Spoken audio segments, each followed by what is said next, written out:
Hey, good morning. Um, Being called to be a lot vulnerable right now on so many things. And that's a little bit scary because some men are very closed on this kind of stuff, as well as some women are also triggered by this stuff. So to share it was with the most open heart, no blame, just what I see, so that maybe someone, by listening to this, can see it in their own life and maybe begin to make some change. I'm going to start by this, that men are very confused when it comes to what women want right now, and how they feel safe, how they want to be met. That creates a lot of insecurity. And I'm going to admit it, yes, men have insecurity. And a lot of what you're seeing and complaining of is their insecurity, because we don't know what the right path is. And honestly, in kind reflection, I don't think women know what the right path is either. And they're wanting some things and closing off without even having a discussion about them, so that we can start to work together to find a path forward. First, let's get this out in the open. And it may trigger some people, but women are called to be very masculine right now.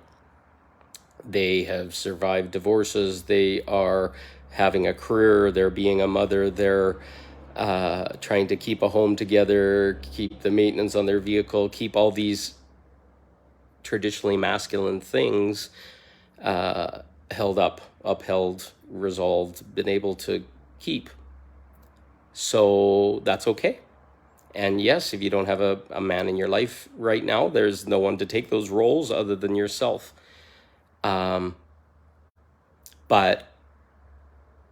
when you've got it all covered, we don't know how to enter. We don't know how to join in and become in service to a woman when a woman has it all figured out. And this is not a complaint. This is not a jab in any way, shape, or form, but just be aware that if we're all some percentage of masculine and feminine, I see a lot of women in the 60 to 75% range of masculine. That only leaves a very small percentage of feminine in there.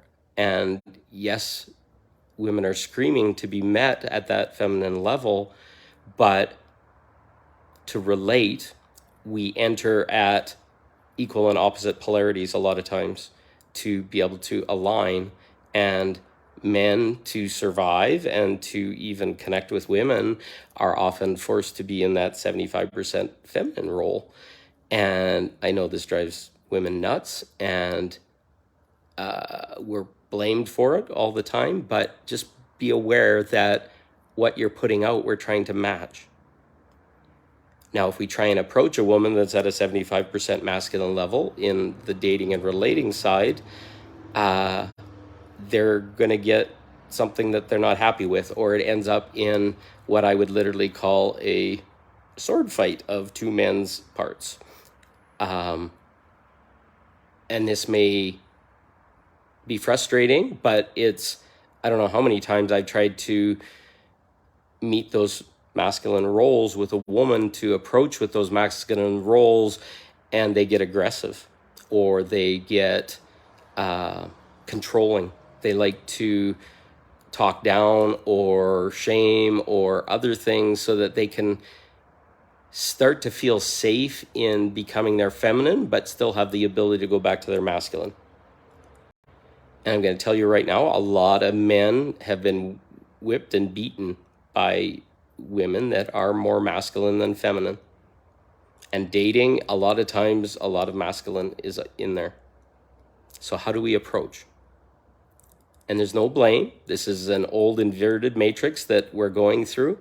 And if the woman's starting in that space of masculinity, if you want the man to approach in masculinity, he has to be invited right now. In my awareness, an invitation is all that's required, because we're standing ready to approach, but it has to be okay with you. So a simple thing like, hey, I'd love you to take the lead. Hey, I'm really masculine in my life, and I'd like to find a way to feel supported in being in my feminine, and create a bit of a container of awareness of both roles and how that's feeling, and make it okay to lovingly express what's being felt. Holy cow, this is feeling very masculine right now, and I'd love to take the lead, but you got to take a breath, or you got to sit back a little bit and let me make some choices. Give me permission. And this is going to feel ugly, but I'm going to tell you right now, most of us men came from mother situations where they led us in this exact way. And we didn't know where. We had narcissistic, we had codependency, we had traumatized mothers. We didn't have a lot of male role models.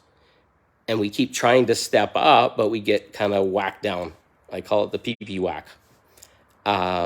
We step into that masculinity, step into that power, and then the woman sometimes feels unsafe, or the man's not getting enough feedback, and he just kind of loses that because it's new and he needs a little bit of feedback. A statement like, oh, geez, you're not feeling very decisive right now, or you're not in integrity and it's making me feel unsafe.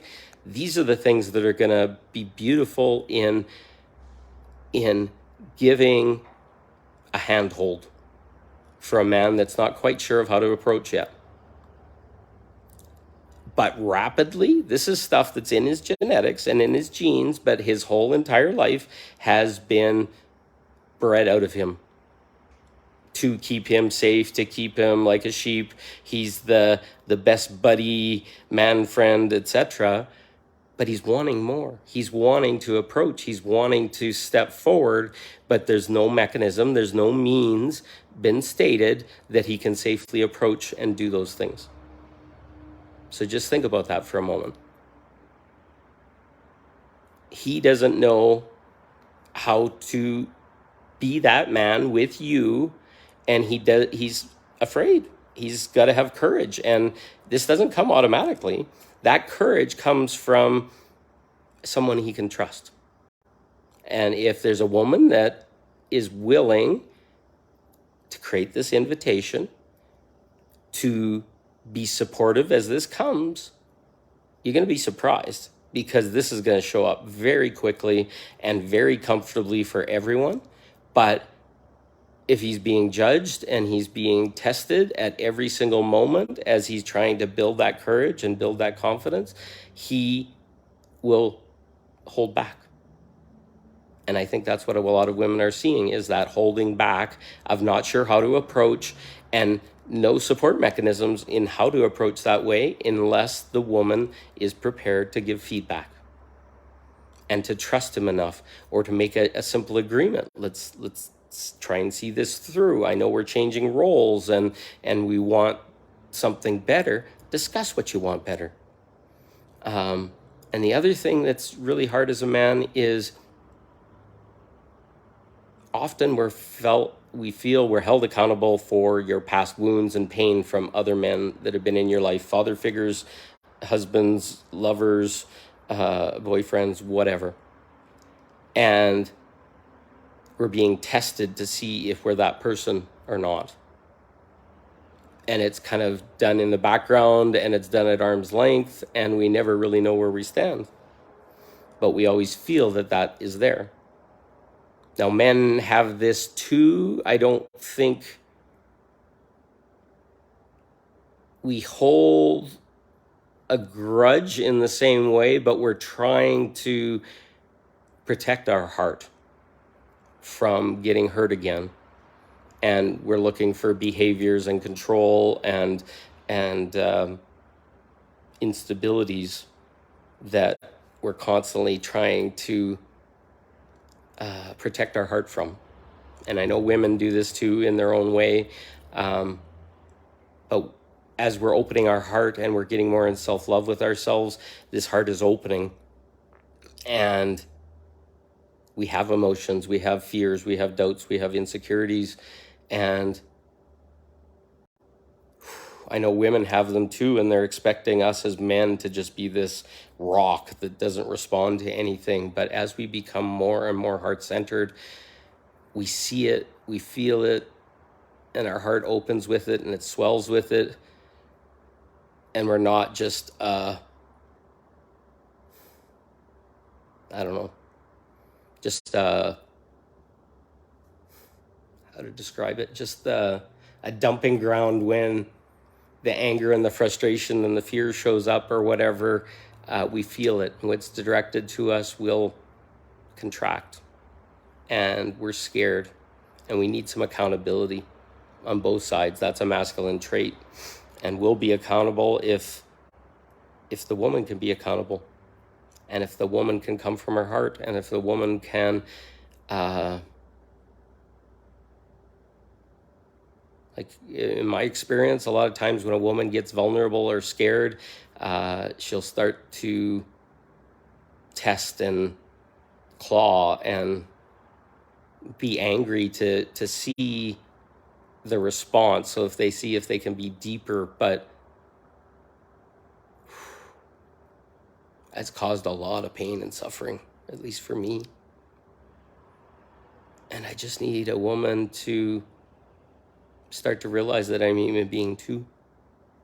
And whatever your father did to your past husbands, or whatever traumas or rapes or whatever, I'll listen. I can't fix it for you. I can't do anything other than witness and see the beauty underneath. But if you want somebody to just take all your pain, it hurts. And a lot of men have been asked to do that.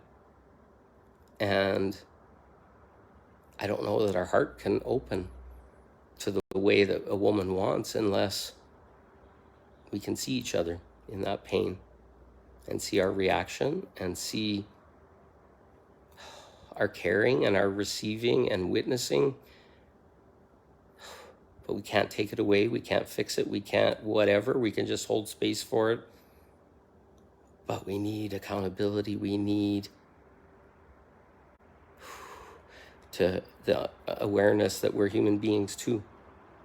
And we probably got to equal an opposite pain or similar pain that may be triggered by it. And we can't just be a rock in every moment without understanding and awareness and loving back and opening and innocence and purity of sharing. We're not all just these biker guys that have a hard shell and all this kind of stuff. We're wanting to be whole and pure and innocent and open with you. So feeling a lot of emotion right now, but just trying to find that playful, innocent space, even though everybody's been hurt, where both can enter into a container and share vulnerably and share from the heart and share with love, and not just expect a man to be a solid rock without emotions. But we can ground and hold anything as long as both sides are in their innocence, in their purity, in their vulnerability, in non-blame. Because we can't open unless we're invited to open. And if you want to see our emotions and you want to see that healthy masculine, you want to see all that kind of stuff, we need to be seen too. So I love you all. I thank you for listening. I hope this helps. I don't know. It just feels soft and loving and hopeful. I love you. See you soon.